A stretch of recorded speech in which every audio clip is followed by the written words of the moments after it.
L'idée de la venue de Guillaume aujourd'hui, c'est effectivement de vider le bac à compost du milieu pour récupérer le fond qui a déjà maturé, le passer dans le compost de droite, qui est celui où vous n'apportez rien, ou celui où le compost mature. Le problème de la cendre, c'est que c'est très fin et du coup ça va boucher tous les petits trous qu'on va avoir. On a besoin d'oxygène pour que le compost fonctionne bien. Donc la cendre, c'est bien de l'épandre un petit peu dans les jardins et tout ça. Il en faut pas beaucoup. Et voilà, sinon on a des problèmes de mauvaise odeur dans les composts, c'est l'oxygène.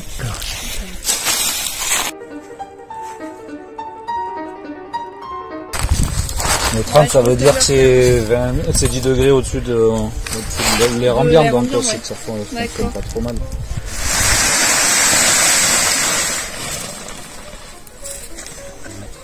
Ouais, dans les choses à faire. Donc voilà, l'idée là c'est qu'on va faire un peu de place dans ce bac là en utilisant ce qui est un peu décomposé, le mettre dans le bac de maturation, et puis du coup je sais pas dans combien de temps il sera prêt, il n'est pas prêt tout de suite là. Mais du coup il y aura encore un peu de place pour pouvoir faire les nouveaux apports. Je cherche une appel.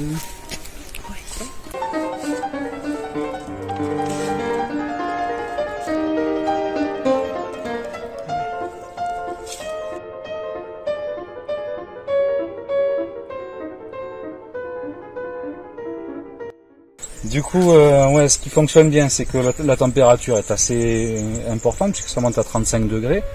Ce qui fonctionne pas, c'est qu'on voit pas d'insectes ou de vers ou ce genre de choses. Du coup, c'est signe que ça fonctionne pas de manière optimale.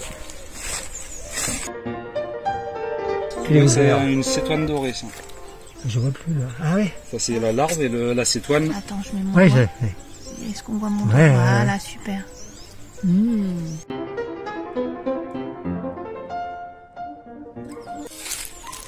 Donc là, on a un bac plein d'épluchures, qui sont des déchets humides et qui contiennent surtout de l'azote. Ah, attends, petite erreur. On met pas le sac, même s'il est biodégradable. Ouais. On va utiliser le seau pour... Attendez, hop, voilà, super. Du coup, on va le remplir de à peu près la moitié de feuilles. D'accord.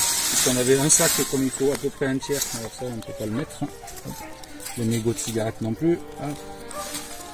Donc voilà, là on doit être à peu près bon. Est-ce qu'on a à peu près la moitié du bac. Et du coup on va venir recouvrir nos déchets.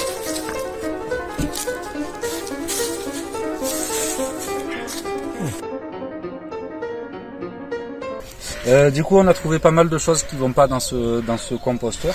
On a trouvé des tontes fraîches. Les tontes on peut les mettre, mais de préférence on les laisse sécher avant parce que c'est trop humide et trop fin pour que ça fasse un bon mélange. Des déchets plastiques de ce genre qu'on va éviter. On a trouvé des mégots de cigarettes. Les capsules biodégradables on les met pas non plus. Toutes les parties qui sont un peu charnues et un peu dures comme ça des végétaux, donc ça peut être des peaux d'orange, ça peut être des trognons de chou, ce genre de choses, on va les recouper, ça pose pas de problème de les mettre, mais on va les recouper en plus petits morceaux pour éviter, pour que ça se décompose un peu plus rapidement. On a trouvé aussi des petits, voilà, les moules, les coquilles de moules, alors même si ça pourrait se dégrader comme les coquilles d'œufs, le problème c'est qu'une fois qu'elles seront cassées, quand on va utiliser le compost, on risque de se couper, parce que ça coupe pas mal. Les bois qui sont brûlés, carbonisés comme ça, ça va pas pouvoir être décomposé. Déjà des sections comme ça on va pas les mettre, il faudrait que ça soit broyé. Et puis une fois que c'est brûlé, les champignons ne peuvent plus attaquer les matières, donc on pourra pas le valoriser. Et le dernier truc qu'on a trouvé aussi, c'est des restes comme ça de plantes qui sont grainées. Le problème dans notre compost, c'est qu'on ne va pas chauffer suffisamment pour tuer les graines, et du coup on risque d'avoir beaucoup de graines dans le compost, et quand vous allez utiliser le compost, vous risquez d'avoir des plantes qui vont pousser que vous ne désirez pas. Le dernier point, c'est les coquilles d'œufs. Quand elles sont comme ça, surtout là elles sont emboîtées l'une dans l'autre, elles vont mettre beaucoup de temps à se décomposer.